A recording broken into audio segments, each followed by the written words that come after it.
Alrighty, welcome.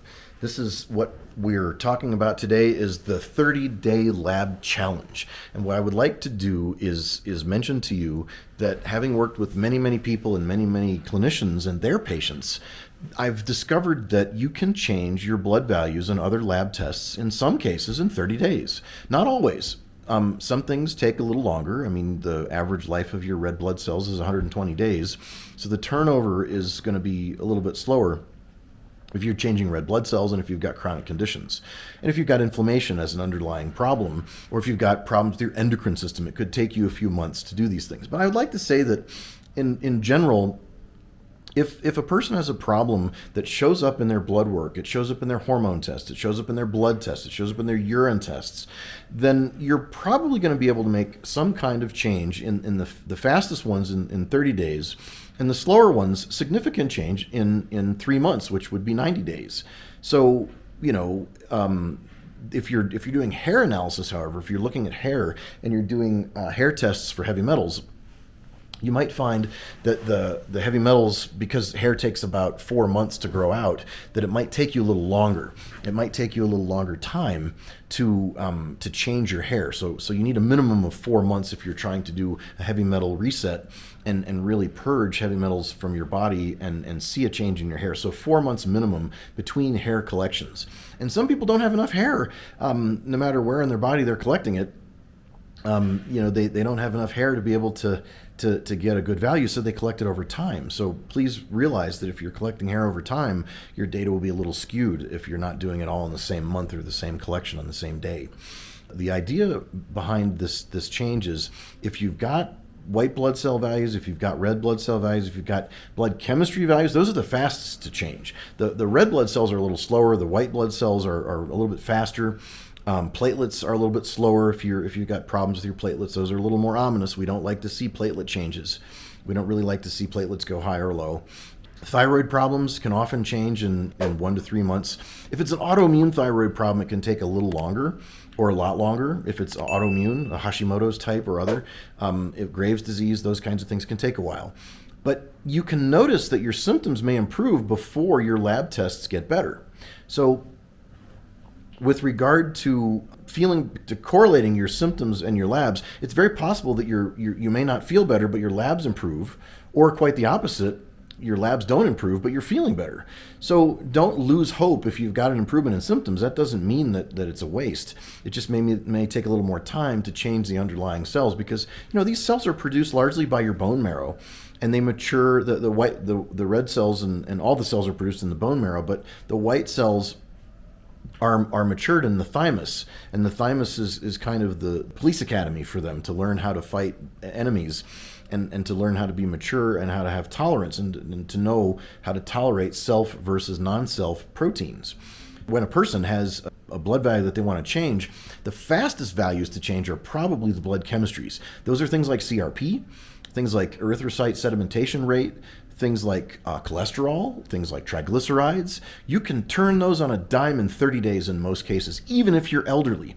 I have seen this happen in lots of patients that are over 80 years old, and they are very able to change their triglycerides, their LDL, their HDL, their oxidized cholesterol, their VLDL, their ApoE, and Apo. There's a couple of different apolipoproteins that you can look at, but the most dangerous one is the ApoE.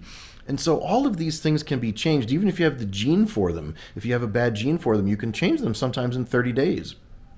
So I think that we want to look at homocysteine, we want to look at fasting glucose and fasting insulin. All of those numbers can be turned around. So if you've had a problem, I challenge you to challenge your doctor to do a 30-day or 60-day or 90-day lab challenge where you measure a baseline and then you do an intervention of a dietary change and or supplement and or cleanse of some kind where you're getting rid of some kind of toxin, and you then remeasure in 30 days or 60 days or 90 days or all of the above and track it and tell me what you found. Please don't lose hope, because if you've got a really long-term condition that's very gnarly and very difficult, and perhaps it's an autoimmune condition, or there's recovery from cancer, or there's remission of cancer, or there might be a chronic heart condition or chronic kidney condition, a lot of times the first signs start to change within 30 to 90 days, even though it'll take a lot longer to fix things like kidney stones or diabetes or other types of problems in a lasting way.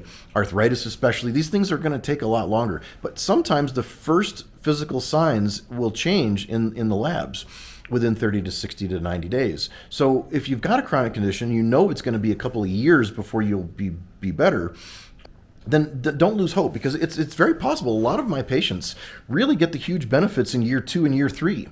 Other people, they're fine in 2 weeks, 3 weeks, 3 months, 4 months, but a number of the chronic patients really start to hit their prime and their stride in 2 years or 3 years in, and they feel really good. Now, let's imagine, let's say that you're 80 plus years old. Let's say that you're, 84, 82, 81, and you still think about it, and you're coming to somebody like me and we say, well, you're not going to feel the benefits for 2 or 3 years. Would you still do it?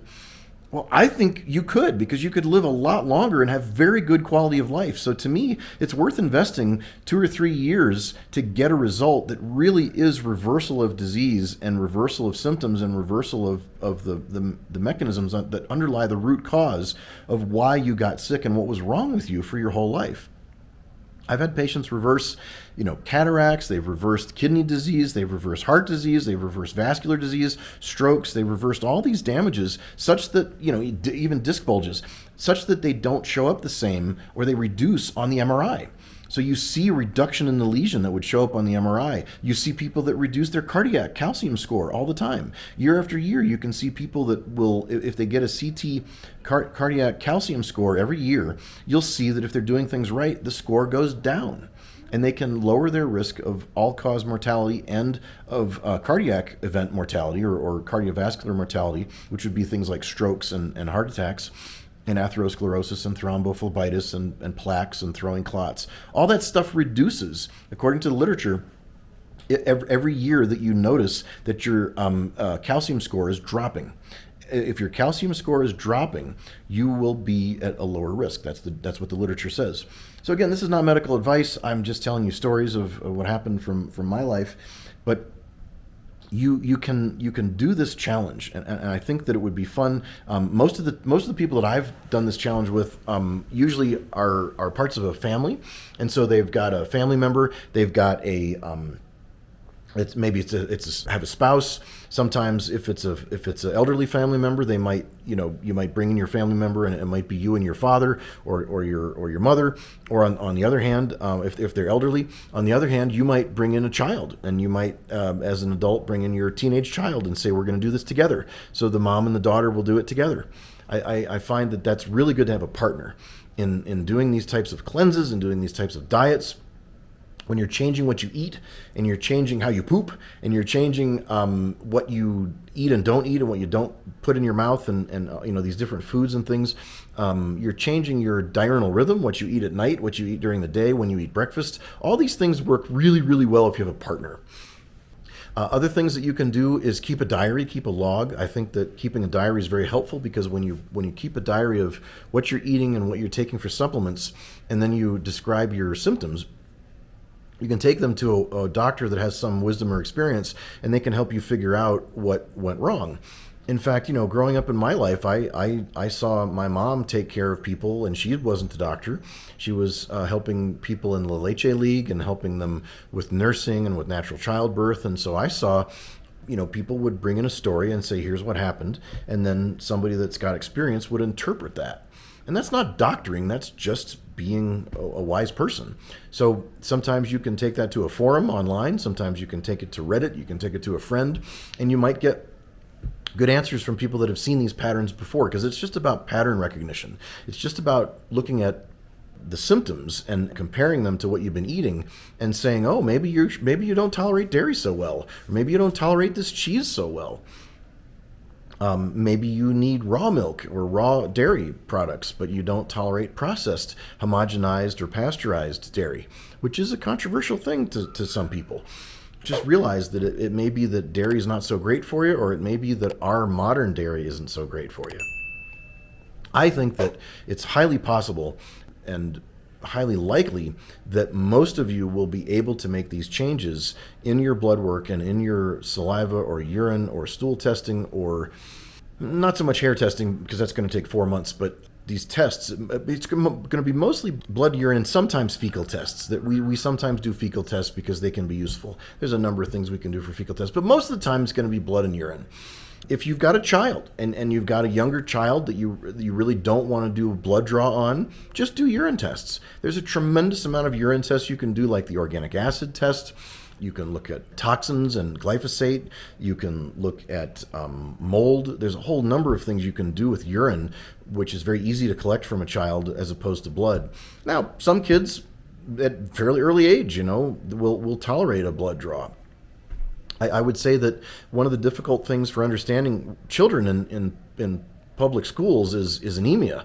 Anemia is often missed in children because it's hard to spot. So it's useful to get a blood test for anemia and look at anemia in children. I will say, unfortunately, that more plant-based children have anemias than the animal-based children because of the anti-nutrient effects. It's not to say that there isn't a lot of iron in plant foods. It's that there are anti-nutrients that bind iron and zinc and carry them out of the body in the stool. So you eat the iron, but you rent it. It goes out the other end. And it's because of the anti-nutrients, the fibers and the lectins and the binders that are in the plant foods. Not to say that they don't have the nutrients, they just don't give them up to you. You don't get to keep them. So that's a real problem. So I think that if a person is doing a lab challenge, one of the big things in the way of not getting better, feeling better, or changing the lab values is they didn't take their minerals. They didn't eliminate enough plant foods, especially nuts. And they may not have eliminated enough of the carbs or the lectins. So they got to go back and look at lectins and oxalates and try to eliminate those. But those are the main difficulties. Also, it's really important to get saturated fat. If you haven't gotten enough saturated fat, it can really be a detriment on your hormone system. It can be detrimental on your glucose system. And it can also be detrimental to your skin. Your skin can really suffer without it, and your brain. It'll affect your sleep. So, and by the way, it'll also affect your fat-soluble vitamins, A, D, E, and K2. So if you don't have enough saturated fat, you'll never get that vitamin D up that you're trying to get up. Because you'll be measuring vitamin D, and your doctor will tell you, darn, it's still low, and we've been supplementing with vitamin D supplements. And sometimes they write the prescriptions for 50,000 international units a day of vitamin D, and you don't get it because you don't have enough saturated fat in your diet. You don't have enough cholesterol. You don't have enough saturated fat from animal products. And you may have reactions to even phytosterols, which are sometimes good and sometimes bad. You may have a real problem with omega-6s, and that's the last part of this that I'll talk about is the omega-6s versus omega-3s. If you're getting a lot of omega-6 oils and you don't read carefully the food labels of what you're eating, you could be getting a lot of omega-6s and not enough omega-3s. And if that's the case, it'll really screw up your blood sugar, and you may say that you can never get into ketosis, you can never stay on carnivore, you always get cravings.